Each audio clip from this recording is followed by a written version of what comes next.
Alright lads and lasses, I'm Eccentric Racer, and I'm back on Forza Motorsport 4 for another King of the Mountain. Now, last time you saw me throw this, the Corvette ZR1, up Fujimi Kaido, and I decided that I am going to swap the leaderboards around. So, in case you haven't watched that one, basically, the all-wheel drive cars up Fujimi Kaido are just much better. I don't really think it's fair to compare the all-wheel drive cars with just everything that has going for them to the rear-wheel drive and the front-wheel drive cars. I just don't think it's fair to compare those. The rear-wheel drive cars are just really struggling to get up Fujimi Kaido. So I have decided to now have two separate leaderboards. One for all-wheel drive cars, and then the other one for the rear-wheel drive and front-wheel drive cars. Because front-wheel drive, with that Leon Super Cup, was not far off the Corvette. Only 0.65 seconds down. Because that Corvette, of course, doing a 442 dead. And it did go faster than 190e. At the minute, the 037 is still winning that by actually quite a substantial margin. Anyway, we are now going to throw an all-wheel drive car up there. And I thought we've had an Asian car, a European car, so let's have an American car. Well, what the game classifies as American. So, I thought this time we're going to have a rally car.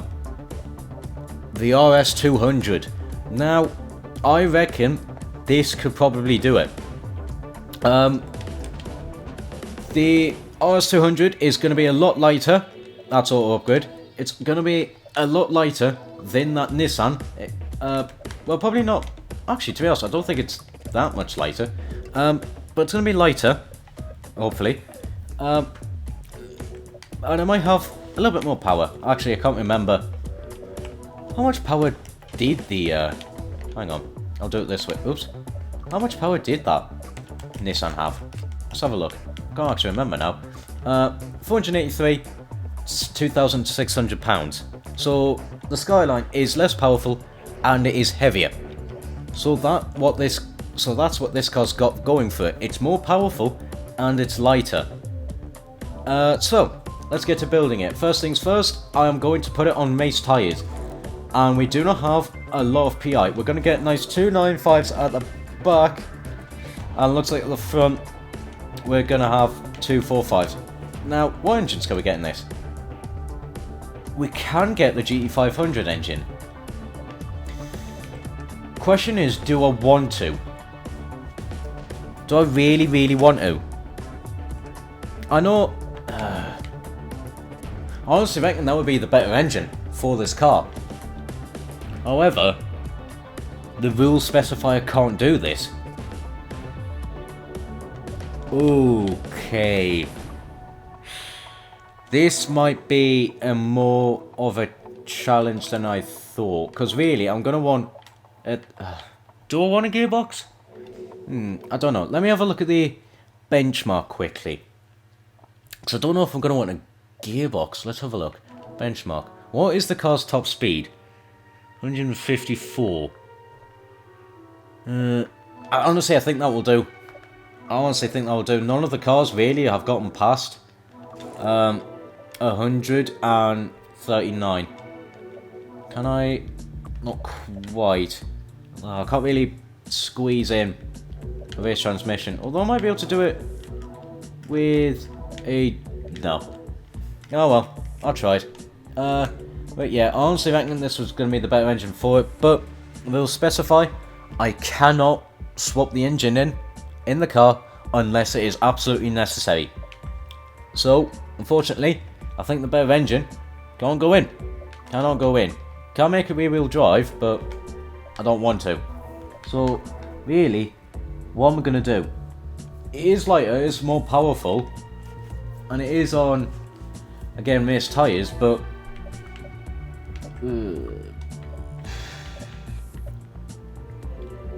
Can I get any form of power in it?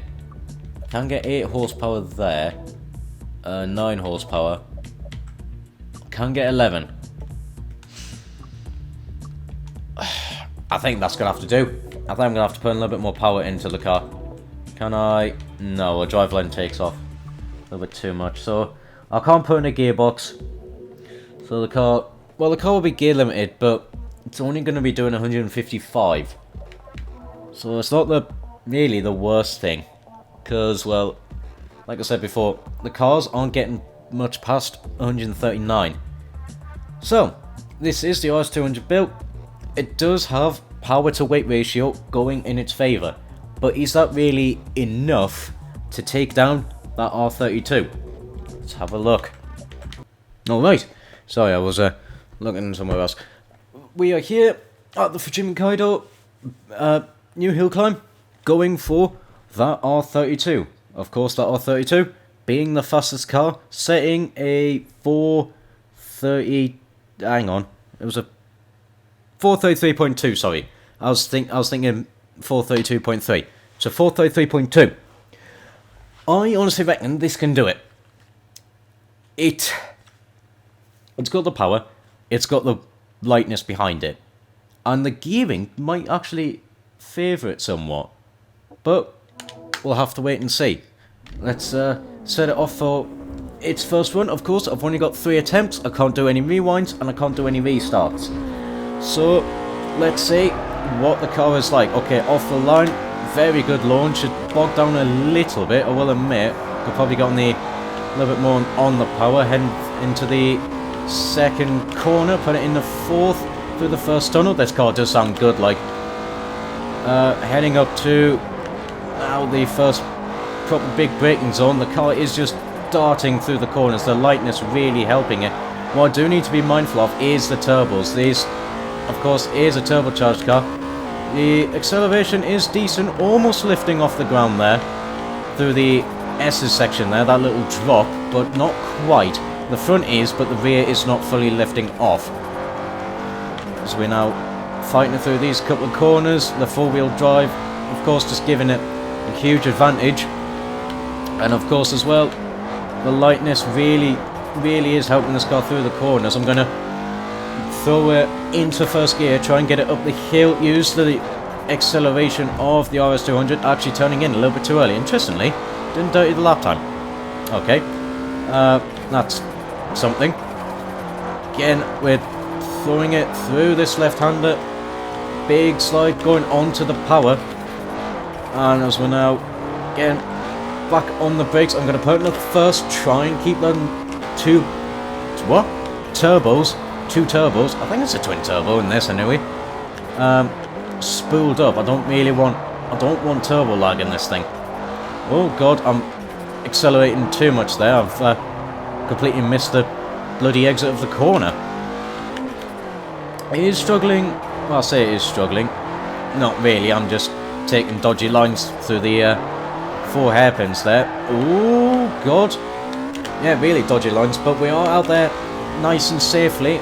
Again, using the acceleration of the thing, using the 4-wheel drive launch out of there.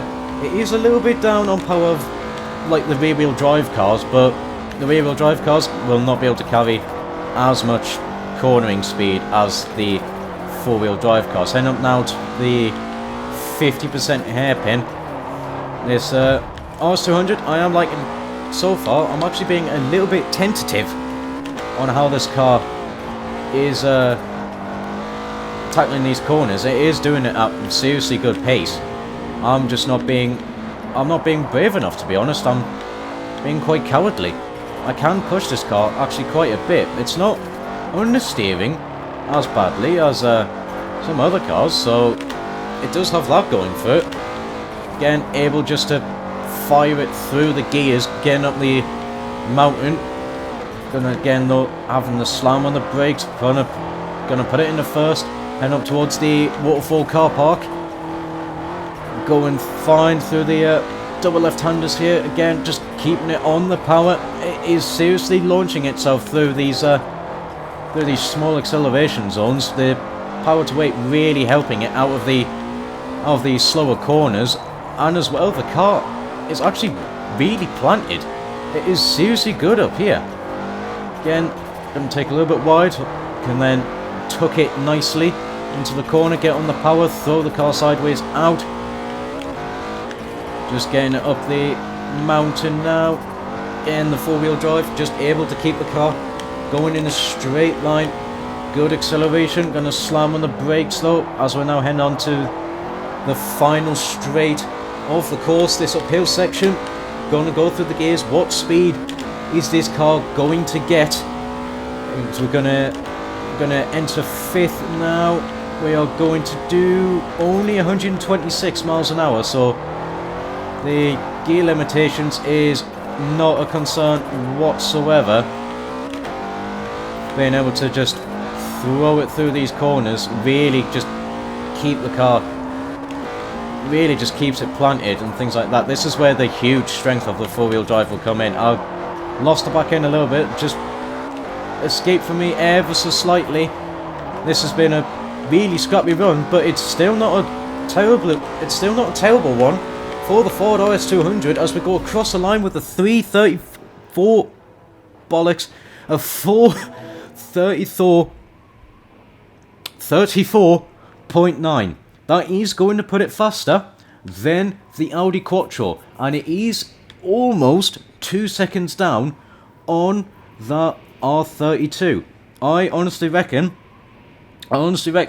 this RS200 will be able to do something about it. Like I said, I was being really too cautious with the car there, so I might be able to do something with the Ford RS200. If you give me a moment, there we go. Sorry, I was noting down the car and lap times. As we're now going to go on to the second attempt for the car, so I can really push this thing. The grip is there, the acceleration is there. Much better launch this time, much better start to it. Let's go into turn 1 again. Much nicer line this time. Into turn 2. Oh, the little bump on the inside there, throwing the car wide, but it is able to keep its ground, keep its composure. Again, good through the first big braking zone. I'm gonna put it down in the first actually, might be able to accelerate it out of this corner. The acceleration is seriously good in this thing. Again, almost getting off the, lifting off the ground through that little S section there. And yeah, it is seriously good, this thing. Just, it really does dart from corner to corner. And it's just incredible for that. Slam onto the brakes, I'm gonna take a nice wide line, put it in the first, and then boot it. That might actually be helping its way up. Come on, get through. Oh god, almost. Right, on the right hander, we are now a quarter of the way there. It's looking pretty good so far. Much better than this time, from the looks of things. Going less wide now that I can, now that I sort of know the car a little bit more. I'm braking a little bit later, I'm being a little bit more aggressive with the throttle. I'm also being in lower gears, just keeping those turbos spooled. Right, through the, into the 4 hairpins now. Let's not get lost exiting the corner. Just be able to stamp it on the brakes, get it through these corners nice and fine. I actually have to shift up there. There is seriously a lot of acceleration on that. Again, I'm actually turning in a little bit too early and being a little bit too slow on the power there. But we are out the 4 hairpins, heading up towards the water chicane here. Again, carrying good speed. It is flat out in this car, carrying good corner speed through there. Able to keep it nice and tight through there, heading up towards the 50% hairpin. Now this is feeling like a very good run from the Ford. Oh, I'm actually a little bit too slow through there. I'm gonna bounce off the walls. I do actually, that's the thing. You know, I am expecting the car to understeer a little bit more than melee. I should be, you know, I should be giving the car more credit. This is seriously turning in. It is throwing itself through these corners.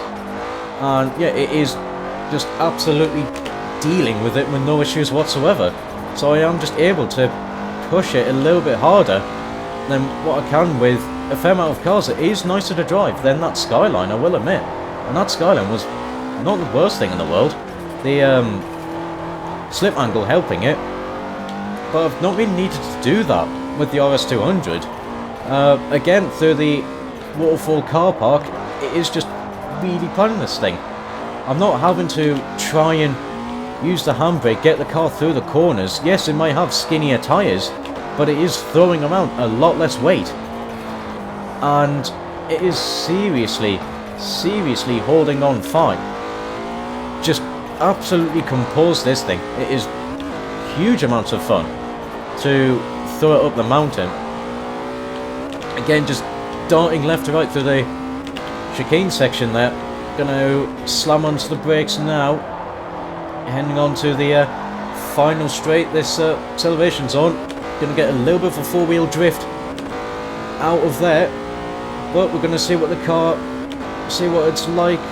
Again, we're going to do about 120, 127. A little bit later on the brakes this time. I'm actually, again, I'm too slow through these corners. I can seriously push this car a lot more than I'm anticipating. And it's just incredible. It really is. It just holds on to all of its grip and things like that. Again, I'm going to be a little bit wide through there, but I'm able to just stamp on the power. Getting out of these corners, ending up towards the final corner now. This is looking like a seriously good run. It really is. It goes faster than the R33. It goes much faster than the R33. 4:31.886. What? 0.866. It beats the Skyline by a lot. That is a seriously good time by the RS200. Yeah, I had high hopes for this thing, and it really has proven me right. The lightness, the more power, it just darts through the corners. It is so much fun around Fujimi Kaido, and it really does work. Right, okay, we've got really one more attempt to see if I can beat that time. And again, I was still not pushing the car hard enough. There is still more time to find with this thing. And that's the great thing about it. I'm going to be much more composed there through the second corner. Be able to carry a little bit more speed, heading towards the first big braking zone. I'm going to be a little bit wider. I'm going to shift it down into first, get that front end turned in a little bit more, race it through the gears, leave it in third, actually do carry more speed this time. That's going to save me, you know, maybe hundredths, tenths, probably not tenths, but definitely hundredths of seconds there, leaving it in third gear. Again, the car is just holding on. It's just absolutely holds on and just does not let go. Get it in the first, fire it through this corner. That is seriously good line there. This RS200 is impressing me massively. This car's just seriously good to drive, good to throw around Fujimi Kaido. And yeah, it just holds on. The front end gets it, just has so much grip. And it is just absolutely incredible. Always after a little bit, well, probably not too much there. I just ran a little bit wide. Oh, there's a little bit of understeer there this time, but it is easily controllable. Again, I'm going to carry good speeds through the four hairpins here. The front end seriously carrying the car through the corner, and the back end is just keeping up. And if I really need to, I can boot it, let that back end overtake the car, but it is just easily composed out the four hairpins with good time. Actually, that was a really good section there, heading up towards the water chicane. Gonna carry good speed. It is flat out, unsurprisingly. Yeah, I'm gonna just fire it down the gears, making sure that the turbos are nice and spooled towards the 50% hairpin now. Keeping it out of the wall. I'm much more aggressive this time because there is just more to give from this car, and this car is just dealing with it. Absolutely no issues whatsoever. Ooh, there was a little bit of a dodgy line there towards. That's a new word. Through and towards. through the second tunnel there. However, I am able to just catch the car, and I am still fully confident with it. Oh, the front end is just letting go a smidge there. So now heading up towards the waterfall car park. I am now seriously just pushing the car. But even there, it still holds on, and I actually, you know, I turn in a little bit too early. It, again, just clips the inside wall, but it still just holds on. It's still more to give. It is fine. Dealing with all of this power, no issues whatsoever. Gonna go wide, and that's gonna tuck it into the corner, all nice and... Yeah, this is just a seriously good car. Oh, I turned in very too early there. That is going to cost some time there. Very scruffy run this time. It is actually dirty the lap. I have not really gotten one clean run up the mountain from this Ford. Not a perfectly clean one. It's yeah, there's just, this car takes more than merely what I'm expecting. So, you know, I'm a little bit too cautious with it. Carrying good speed there, a bit later on the brakes. Again, the car just accelerating out of these corners with no issues whatsoever. It is seriously good, this thing. It is absolutely incredible. It's going to be a little bit of a slower run, I reckon, because of that big clock on the wall there. It is going to be slower, but it would still be faster than the R33 by a second of 432.300. So even if that was the quickest run, it would still be quicker than that Skyline. Yeah, the Ford RS200 is absolutely insane, this thing. A really good car. And as I discussed in the last one, I do now have a new leaderboard for the all-wheel drive and the rear-wheel drive.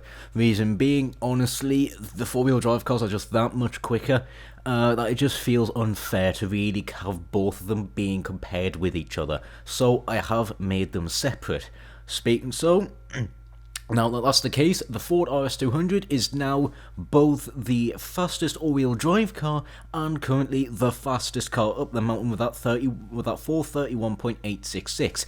The car seriously like that course. It was such a good car up the mountain. The lightness, the, you know, decent amount of power, the good acceleration just allowed the car to dart through the corners. It really didn't Sorry, it really did not struggle through the corners anywhere near as much as the R32 did. It was able to carry just much more corner speed and dart through the corners.